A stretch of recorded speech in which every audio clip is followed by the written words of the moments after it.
start the lesson. I should record this so it should go up on YouTube eventually. I started putting stuff up back on the YouTube. But anyway, so today what we're gonna talk about some of the reviews I did this week with Marty and Bonnie. Um, then there was this opportunity where they could like crunch their opponent and like either make them small or just kill them, or just get a really successful attack. And I wanted to make a lesson on that. So it's mainly a lesson about fighting. And then at the end, we're going to do some evaluation, which I think is the most tedious and like the I don't enjoy counting, right? Like it's not my favorite part of the game for sure, but it is an important one, especially if you don't have the estimate button, right? Um, so today, yeah, first we're going to look at some fighting.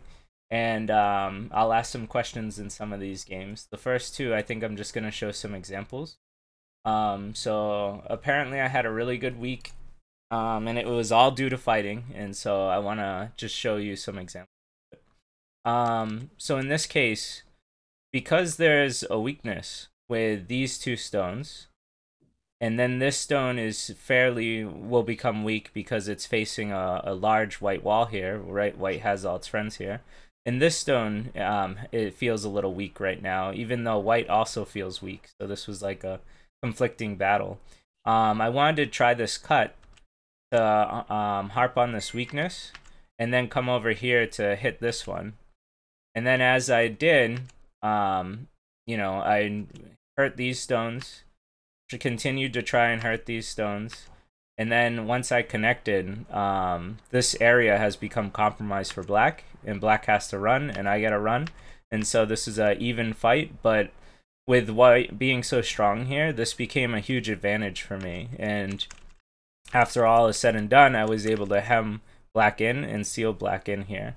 So finding your opponent's weaknesses and then like using them against them is a really strong high-level technique that I want all you to try and think about when you're playing the game and fighting. Because, I mean, yeah, I'm like a broken record. I repeat this all the time, but I got stuck at 7Q for years, and then once I read the attack and defense book, things just clicked, and I like jumped up to 3Q very quickly. So I really want to give that experience to all of you, right? Like I want you guys to all get to at least 5Q. That's my like dream. But anyway, so this was the first example. In the next game, we have here that I approached white, and then white pincered to try and drive me into this stone here, right? Because if I have to run, then what's going to happen is white's going to make points on this side, and I don't have a full base yet. So I played for the base move. So maybe white should have played here first, but I'm not really looking for like to do a full analysis or review on this. But what I want you to understand is after I got some strength here, then I pinched this stone or crunched it. And this is going to be the main like feature of a lot of these problems and like the lesson itself. But the idea is when you get strength, then you come back to attack the weaker stone. And so with this pincer, you can see I'm building both territory and I'm hurting this stone, which is helping this group. He tried to hurt this group, obviously, because this is the weaker group. So he can try and get some strength. And then I tried making some eye shape. And then I jump out to keep these groups split. So a lot of this attacking is like keeping your opponent split and uncomfortable. So once again, I lean on this group because if black gets another move like this, then these become in a lot of danger. So white has to respond to make sure that white can live. And by leaning on his weak group, I was able to jump out and continue my strength and keep this split. So just very similar to this game, these same techniques apply, right? Weakness here. And then finally start hitting these weak stones. So each time, like, it looks like I'm in a lot of danger here, which is true. But because there's these weaknesses, you can poke at them and then become stronger. And it's just a very similar tactic you're going to see in all the games I win. So then white also has built a lot of strength. And so then white tries to pinch the weak stone, right? So this is the common theme that, we all know at these higher levels. So once again, I just finished on this weakness to get a little more shape, making the table shape. And then I start strengthening the weakest stone here by poking at the weakness, cutting through, right? Cutting these large knight moves, poking at the weakness, and then cutting through again. So the common theme is always hitting weaknesses and splitting your opponent to make them weaker. So, in the end, with all these combinations, I was able to crunch this.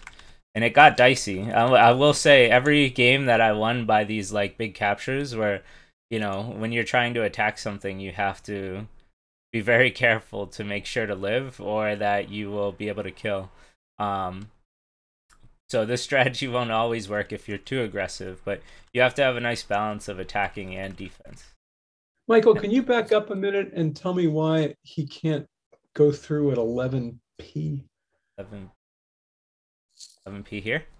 The one over, I guess. I mean, before it, not here, but earlier when you go back. Okay, so here, why can't he go?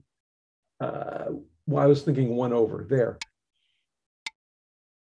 So I mean, he can play here, but this connection is still strong, right? If white plays here, I'm connected. If white plays here, I'm connected. Okay, thank you. So this is still strong. It can be netted, but there's a lot of weaknesses. A lot of weaknesses here. But yeah, that's why he couldn't come through, because the table shape. This is a very beautiful shape that you see I use quite often because it has this really nice eye-like making shape and a good connection as well. All right. So this was another example, like I said, of just keeping your opponent split and like, trying to gain strength while leaning on your opponent's weaknesses. I do it all the time. So now we'll move on to one more example, I guess. When do we get to the questions? Okay. I thought this was a question. I don't know why it was. Oh, that's why. All right. Well, I gave away the answer. Who wants to answer this one? Marty, let me ask you then. Or Terry, actually. I'll ask Terry. Why do I like C more than A and B here? Let me see. C can potentially separate the stones in the D9 area. Okay, nice. Yeah, so I should have gone back anyway to show this at first, but once we get to this situation, what I did was, you can see that from the beginning, white tried putting pressure on the stone. I jump out to get stronger. I make strength, and I lean on this group to come out. And then as this grows stronger, this white group becomes weaker. And so white should probably make a base or make sure that it's alive or some type of move that will guarantee a little safety.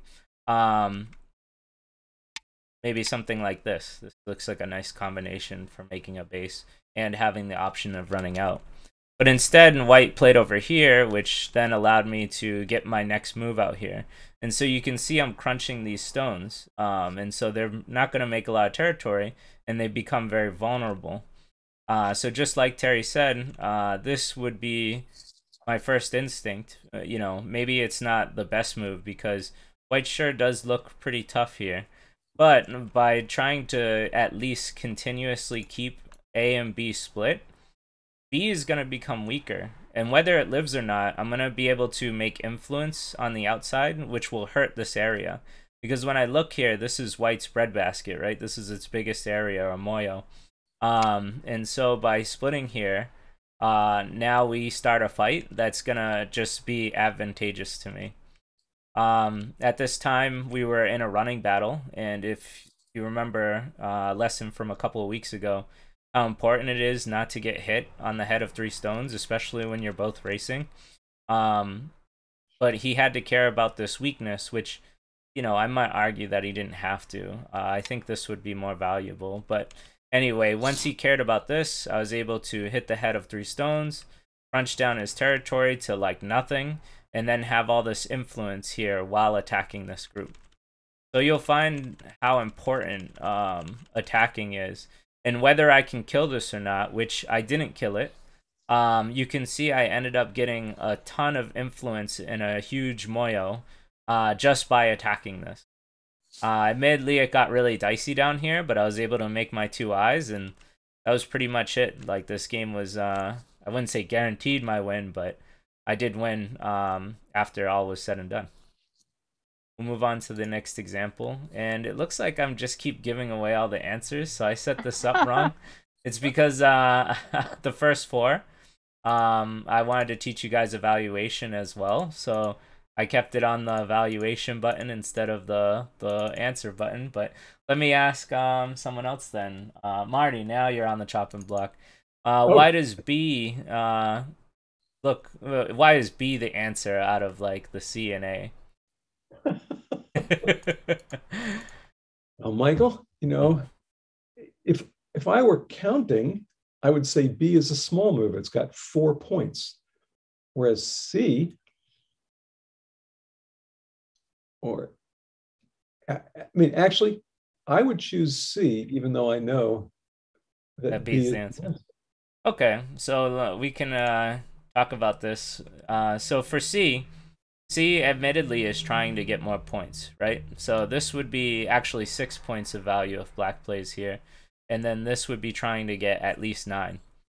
But white already has a stone here, and so this area really isn't valuable for either player right now. A would be much more valuable compared to C, even though it's only worth the 6 points because of follow-up moves. So this is what this lecture is all about. So in this case, when black plays here, not only is black getting 6 points, but it's also putting a lot of pressure on this group. So this group should defend itself, and then if black defends himself, well, now these 6 points turn to like 12. But if white doesn't defend herself, then black can now get a good follow-up attack in here, which happened in the game. And as you can see, I was able to once again split my opponent's stones, just like in all the other variations. And then I continued to attack, and by the end of it, this group, all 3 groups die here. This group, and this group. But let's talk about the theme. And the theme is crunching your opponent, right? Making sure that they can't make a lot of territory, and creating weaknesses with follow-up moves.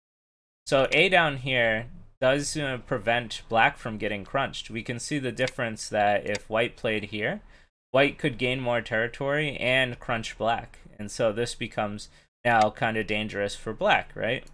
And so white can motion for more points. This pattern comes up all the time. I think even in our review a couple of days ago, Marty, you had this pattern too, right? Yep. It was against Chip, if I recall. And so knowing that when you crunch your opponent, like you pincer them on both sides effectively, then they'll become much smaller and weaker is a very important concept. And it's the whole point of this class today. Does anyone have any questions on this? I'm sure, Terry, you've probably used this often, but I don't see a lot of double-digit Q players use it as much.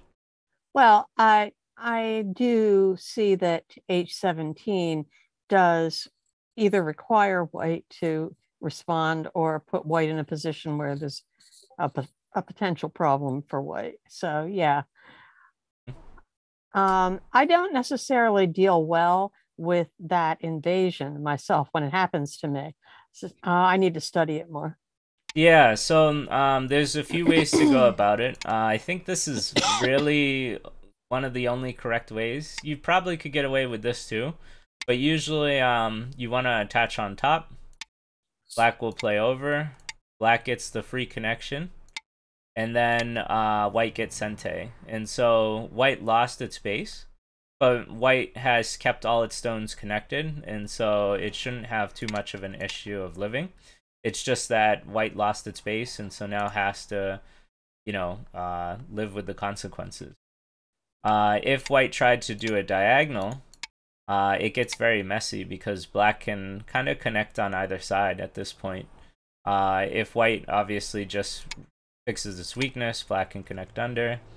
If white tries to block this one, which does hurt this corner, mind you, we can see that white has way too many weaknesses to try and live or try and kill this stone. And so my go-to move is to connect on top to keep everything connected. This probably should work. I never really tested too much, but yeah, I mean, this keeps all of white stones connected as well. So very, very similar to the other one. But it looks like you have to give up a sacrifice, and I don't like the shape as much as I liked it in the other one. But yeah, it's always good to study these when somebody doesn't defend. So you can feel very confident when you attack in here. All right, so we'll move on to the next one. Okay, now we have the problems properly set up. Aaron, why don't I ask you, what do you think? Okay, this is Black's turn? It is white's turn. So when we look at the game, black played here, and then white, you know, put pressure on these stones, so they had to respond. And now this cut is gone for white, which is good for white. And then it is your turn as white. Okay.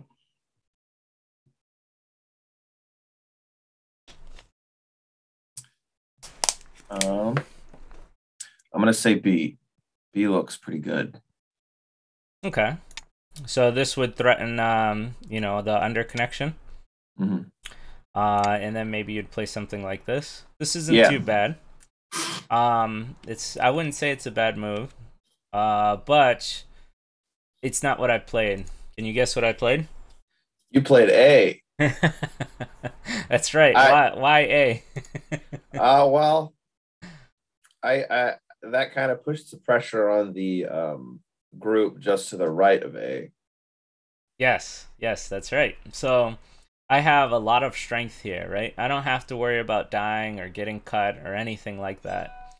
So with this power, I want to use it, right? And with this move, Black was saying, I want to make sure this is connected. And if it is connected, then this moyo, this what white was building here, isn't going to make anything, right? Because black is already here. So in the game, I cut here. And then I continued to grow as strong as I could. And then as soon as I was able to continue splitting black here, I put pressure on, cut these up, and then eventually finished it off, right? And the game was over. So once these died, you can see white ended up taking a very large area. Now, admittedly, this was pretty dicey. I think I made a misread on one liberty because they have 3 liberties instead of 2, and so after the squeeze, I couldn't like get a perfect kill. But I think black made a mistake. I think if black played something like this, yeah, black would have been fine. So I won't say that my strategy was perfect, but we can see at least where I was going with and what got me the victory here. And it's the same kind of principle in all these, you know, these examples, right? And we have a group that is weak, and so by cutting it off, we can continue the attack. All right, so I'll go on to the next one. So, Alex, you want to try this one? Sure. Let's see here.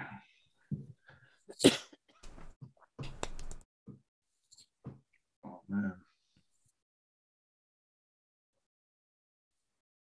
So it is black's turn. I mean, sorry, white's turn. Right? Yeah, black just finished its turn. Yep. Hmm.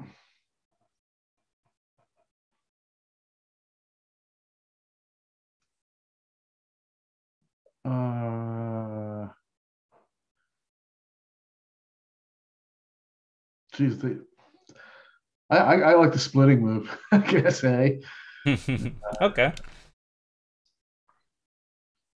I mean, they all look. They all. I mean, C puts a little pressure on black there, but I don't think black is too threatened. B. I mean, they all look kind of. I could pick from any one of them. I don't see any huge advantage. Okay. All right. We'll discuss all three. So, this was Marty's game playing against Pedro Palo in the MGF League. So when we look at the board here, this stone is low and it's facing black stones already. So this side of the board actually isn't that valuable, especially if we like compare it to this side where white could try and build a bigger area. This one is much smaller. And it's hard to convey that. Like I can tell you that, but I can see how hard it is to kind of see it. We have obviously some single digit Q players, Bonnie, Terry. Do you guys see why this side is unvaluable and why, like, is there a better way to explain it? Well, I mean, for one thing, it's definitely narrower. Yeah, and that alone is reason. But the fact that there's white and black both, that also is part of it. That's definitely the perfect explanation. So there's literally less lines here, as she said, narrow. So there's less potential here than on this side, just by 1 or 2 lines too. So it's not even a big deal. But every move counts in Go. Like every single move that you do, I'm sure you've all lost games by 0.5 to 1 or 2 points, right? And so every single move you do counts. So this stone being low and this side being narrow, this is why B isn't a good move right now.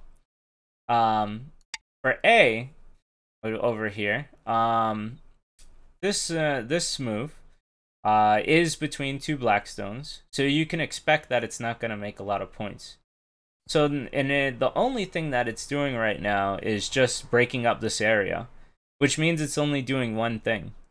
You'll find in Go, especially the first, every move you make really, but the first 50 moves you make, you want to strive to do 2 or 3 objectives with each stone. So with this doing only 1 objective, I don't find it the most appealing move out of the 3.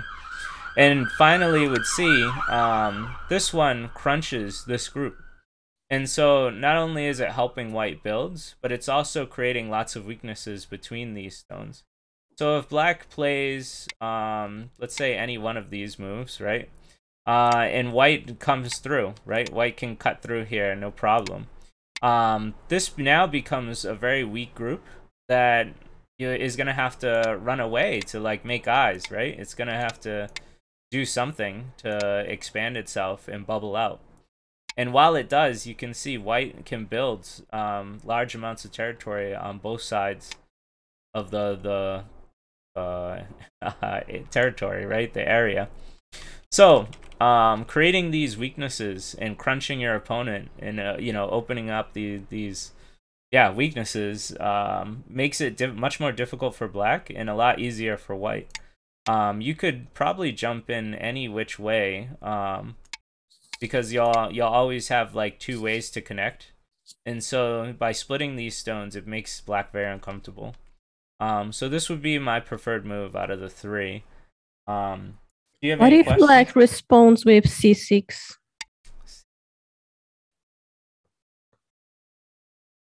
This one here? Yeah.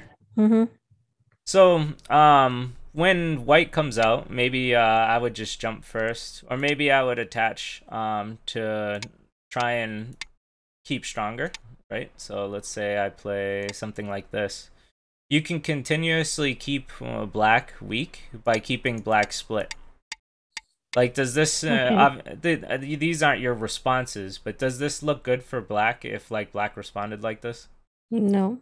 Right, because black is getting split up and is very flat. It's only making 1 point at a time if it even lives, which it should, but and then you could make it more complicated by playing something like this, and then we'll have to figure out what we want to do.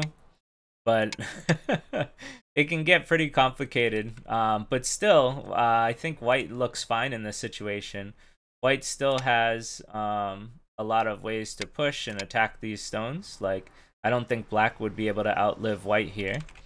If black, makes a stronger group here, then white can make a nice net. So then, whenever I look at like this, it just looks like black's gonna, or white is gonna be okay. And the reason is because if black counter pincers, so like it feels like, so black's just trying to pincer the stone.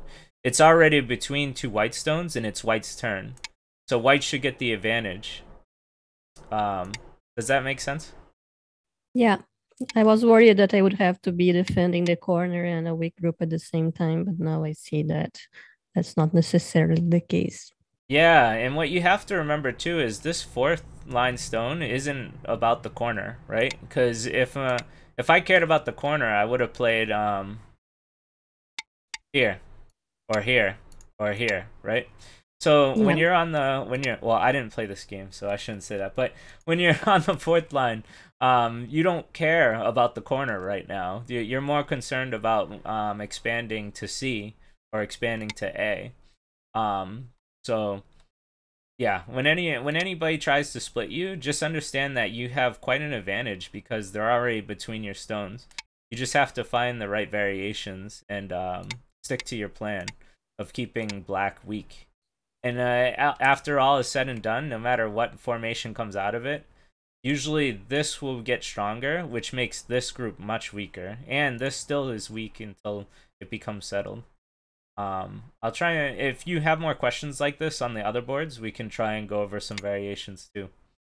But this is the one I would choose because you'd just be able to keep black split, and black becomes very weak here and isn't really gaining much. Alright, so I'll move on to the next one. Let's see. Reed, do you want to try and answer any questions? Sure. Okay, so out of those moves, which one playing as black? I would. That's a tough choice. I want to say C because like it's got like little group of two stones there, or B for the same reason, but those look kind of small. Okay. I don't think A is a good choice though. Although, okay. I mean, it's only got that one stone there for white, so maybe. So which one would you pick? You know what? I would probably pick C. C. Okay. So when we look at C, so this is this goes into another direction lesson here. So when we look, both players have stones on this side, and both players are low. And so this side isn't the valuable side. And I always say that, and I try to explain the other one with Terry, but I really want you guys to understand how direction of play works, in the sense that if both players have a claim here, and they're both low stones, then the value here isn't a lot, right? So if black plays here, yes, it's worth about 2, 4, 6, 8, about 8 points. But when we look at this move, we can see that, yes, it's only worth 6, but it comes up with a great follow-up.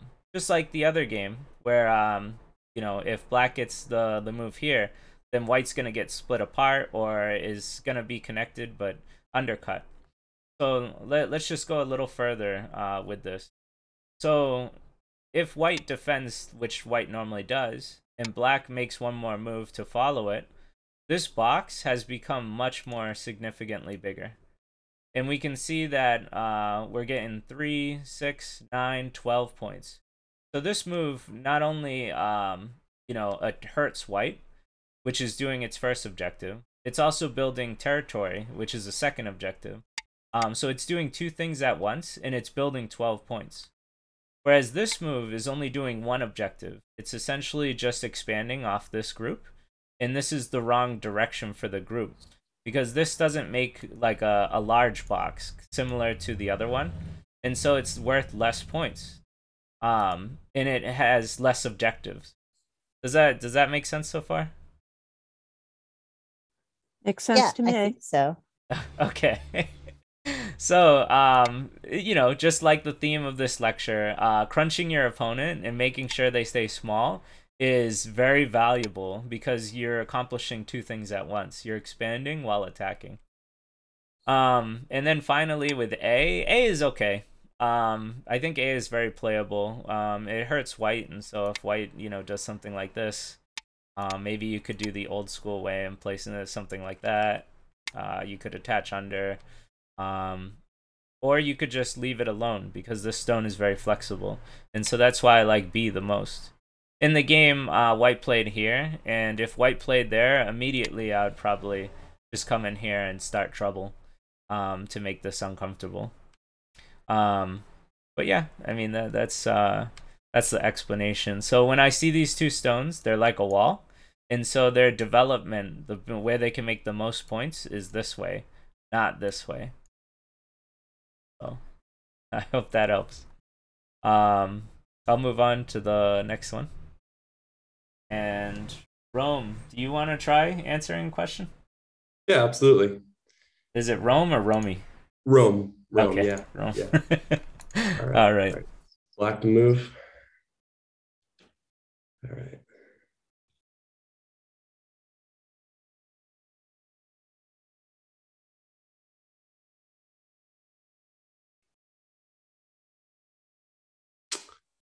I want to say B, sticking with the theme of the lesson because it pushes the white stone, but then it also has ideas of pushing back on the white stones on the right side of the board. But I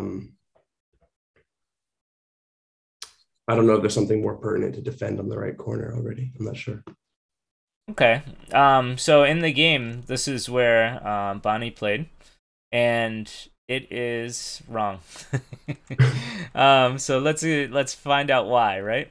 So during the game, we did this was a very common pincer, and then we got to this point, and so now this stone is peeping these two, right? Like you can see that white wants to come through here, and so we have to make sure to read if white comes through here, is it going to be a problem? And the answer is yes. It's going to be a big problem. So what happened in the game was white pushed through, black tries to connect with its stones, and then white plays a cutting move, and then another cutting move, and then gets this nice cut here, this nice split. And so now these two stones are disconnected, and these stones are hemmed inside the corner. Does this feel like a lot of points? No, it doesn't feel like a lot of points to me. Right. And how valuable do you think this wall is, like now that it's facing the outsides of like everywhere? It seems more valuable than what black has because it's pushing influence outwards into the board, right? Yeah, so this is gonna affect every part of the game, and then this blacks in the group isn't, right? This black group's just gonna get stuck in here, and then it's not a good result. So normally when you have a group that needs to live in the corner, you want to get as much space as you can so that you can make eyes, and two, you want to do your best not to get sealed in, right? You don't want to get crunched, right? Which is the theme. So in this case, if we play down, we've now protected this peep, because if white tries the same thing, then black becomes very strong and then is able to kill. If white tries on this side, black also is strong enough and is able to kill. So by having this third stone, the 3 stones and then a jump, this peep has become protected. And not only that, but black now has this undercut for later, so it's going to be hard for white to make points here. And then even further, black can push here and then push out. And so black still isn't sealed in yet. And black is definitely alive here. But you can see how many more points this comes out to compared to what we had by just Tanukiing. Yeah, that makes a lot of sense. And then could you just briefly explain why A is better than C? Because my next instinct was to play C. C is okay. It's fine. It's just this is more traditional style, and this is more of the AI style. So with this move, it would go something like this, and then we would Tanuki. Black's perfectly fine, and then black can play where black wants. The difference is this undercut isn't here anymore. Remember how there was an undercut here? Yeah. And then black can still push out, so this isn't a problem. And that's mainly it. So it's just preference, really. Okay. I prefer this one more because it comes with 2 options, whereas with this one it comes with mainly 1 option. And right now it's unnecessary to play it, so you don't have to. But yeah, I just prefer the 2 options more than the 1. All right, awesome. All right, we'll move on to the next one. Rui, do you want to try answering question?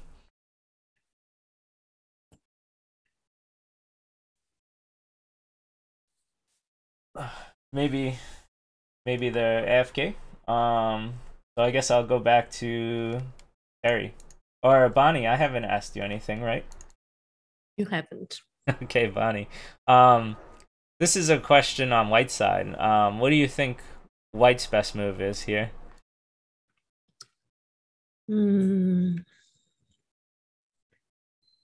See. I get it's not B, so it might be A or B. Probably, sorry, not A or C. Black's alive in the corner, so I would say C. C, yeah. So, if you remember with this game, white got C, and then it made it very hard for black here. Black started becoming it just became a stick. You know, originally it was powerful, and now it's a liability. And so when we look compared, I don't know where the other letters went, but compared to like B is okay. So this one is building off this influence, making some points, creating a connection point between these two. So it might be even Sente if we look at it in that light. So B is okay, and C is okay because it's preventing black from coming under here, right? But I like this one the most because it's crunching our opponent, right? It's making sure that they can't make a lot of points. It's opening up amazing follow-up moves that allow you to attack it. And then, yeah, so C was the answer, this one here. It also helps expand this group too, because at the time, black was able to take the 2 stones, which is obviously weakening these stones. And so by expanding, it's helping make a base while attacking and opening up follow-up moves. So it's kind of like a 3-purpose move. These are the type of moves we want to find in our games here. Really, really nice. So what if, sorry, I hope you don't mind me cutting in with a question. Yeah, sure. If black wasn't necessarily alive in the bottom right corner, would that sort of change the answer to this puzzle? Bottom right corner, down here? Yeah, black was a little bit worse. Yeah, I mean, if you have a chance to kill this group, then yeah, I'd definitely change my answer. Okay, all right. But yeah, I probably would have done it a lot earlier, right? Like, I don't know, maybe even now if I could kill it. But this group is definitely alive, so we can't do anything about that now. But yeah, moves that are urgent are the most important moves, right? Like, there's big moves, right? Like, this is a lot of points, so you can consider it a big move. But if this was gonna die, then this would be an urgent move, meaning it involves life and death and could literally change the game. Yeah. So, all right. I'll move on to the next one. Terry, why don't I ask you this one? So, white approached black, and it is now black's turn. Where would you play as black? I think I might be more inclined to pincer. It's a hard choice. I don't think I'd want to kick. I think kicking would be my last choice. And I think the pincer makes more sense because playing at B is playing into an area where white has a stone on that side on the third line. And I think that makes me better off with A. Yeah, I agree. So with this pincer, it makes it hurts the stone and allows you to expand your territory, right? Because of this Moyo, this is becoming quite nice. And so this pincer would come naturally to me as well. This was the move played, which is very normal when white approaches. But when you have the advantage of doing these two things, of like making a big Moyo and attacking, I find this to be much more better in this situation. So if white comes out, then black can build up its points. And if white keeps coming out, black can keep building up points. If white tries to bunker down or play something like this, I think it would pretty much lead to a very similar situation. And if white tries this, I wouldn't know how white would want to try and respond to this. I guess we could play this out first, and then here. And then even though white could probably make a living group here, white is pretty crunched. And so black has made some points here, and then is making a huge Moyo here, and then can even try and split white off from the center. And so if that continues to happen, then you can see that black is just going to build a bigger and bigger Moyo by, you know, pinching this group. But even if it was just settled at this point, I would still feel really good as black, because black is making territory on both sides. I did look at the Josecopedia to get some answers. I forgot the last one. The most recommended move for white would be to double approach, and then black would pick either here or here, depending on what black wants. We can use because this double approach doesn't come up as often as I want it to, so I still don't have all these memorized, but we'll just go over just one really quickly. So white has double approach, and black has a stone here, so this is the preferred move for the Josecopedia. And so, you know, the most common thing is just to jump into the corner. Then black can pick which side it wants to block. Then it will just continue as such. So these ones I encourage you to study on your own, because I'm not good enough to to tell you definitively which one's the better result here. But I will say that just in this area alone, like this question of white approaching between my two groups, this is the perfect time to pull out a pincer, because it's doing two things at once. I wish I could be a little more definitive on it, but I assure you that the pincer is more comfortable than playing this or this, as you put it, Terry. The kick would be my last suggestion as well, because white would be able to very easily make a living base, which in an area which could have been black's. And then this kind of has that similar energy, right? Where white could make a easy living space where there could have been a really good area for black. And so this is when the pincer is the perfect timing for it. All right, we're getting down to the last ones. Why don't I ask Marty? What do we got, Marty? How you feeling? Okay, black's move. Oh, B, no question. B no, B no Actually, question, huh? I think C is the Joseki, right? You're supposed to. Well, what do you think? So, regardless of Joseki, why don't you look at all three, and then figure out the aftermath of it, and then tell me what you think the best one would be. So if you play here, you gotta at least think of like 1 or 2 more moves that white will respond with. Same with this. What would white respond with? What would the aftermath be? And then same with this one. So if black comes to B, then I assume white will go into the corner. But then black could go left. If black goes left to A, that would seem like, you were saying everyone has stones on that side. I just don't see A as the right move. Okay, good instinct. For some reason, I do think that C, I don't like C, because if you kick and then he comes up, well, you both have the follow-up moves. It's probably okay. It makes him kind of crowded, although he could come under.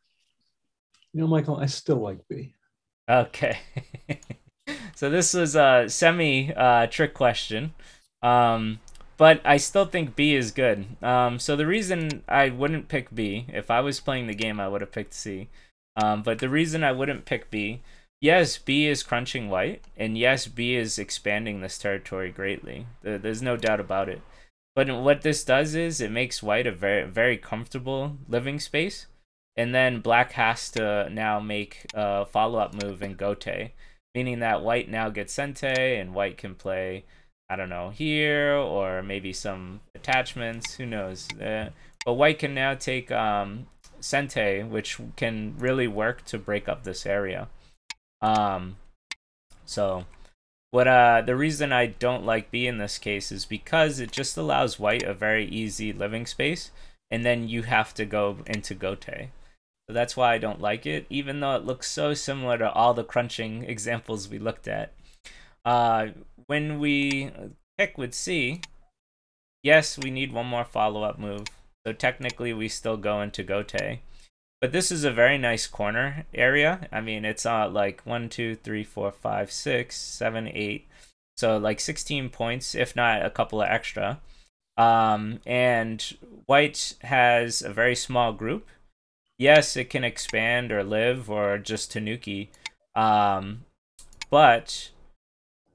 if white Tanukis, well, now you get this nice crunch move. And so even though white can live, you'll be able to expand your Moyo much bigger while keeping the corner. If white spends a move like this, well, I mean, does this look like a good move? Does this look fast and like productive? Looks okay to me. So it's not that good of a move, right? It's only worth 4 points. Whenever we make a move in our opening first 50 moves, we always want to have like try and find dual purpose moves, and we want to find moves that give us 8 or more points. In this case, this does neither, right? It doesn't really have a dual purpose other than to save itself, and then it's really not making more than 8 points. I mean, you could argue of attaching here, and we could go into like the advanced stuff of this, but even then, if black gets 2 really secure corners, and this could still be harassed, then I like black in this case getting the 2 corners, but that's going a little far. Either way I think is okay, but I much prefer putting pressure on white and then building lots of territory. And then white shouldn't feel comfortable with making any of these moves. And so white should probably Tanuki, and then black will be able to clamp. But this attachment is nice if handled correctly. Maybe it would go something like this. and then we'd just move on. We would just be playing Go. But does that make sense about why like this gives easy life and then puts black in Gote? Yep. Okay. All right.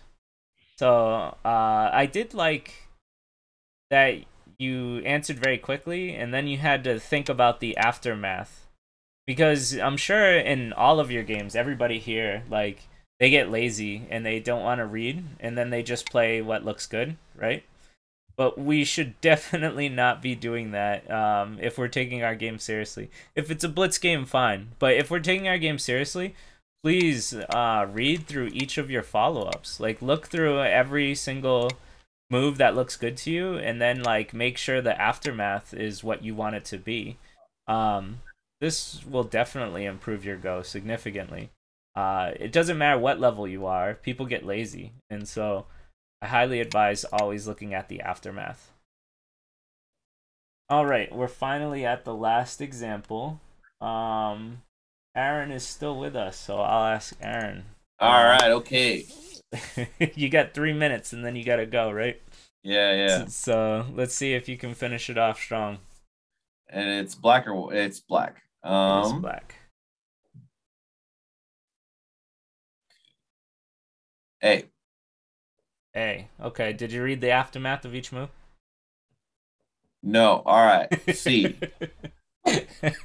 I like C. C is correct. I like C too. That's so if we play A and white plays this, white can make somewhat of an easy life, and then black has to play in Gote defending itself, right? Because this is very weak.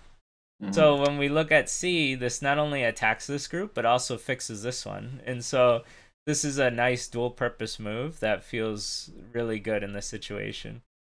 So thank you, Aaron, for not doing the aftermath and proving my point, right? So don't be lazy. If this were a blitz game, I would have made the wrong move. Yeah.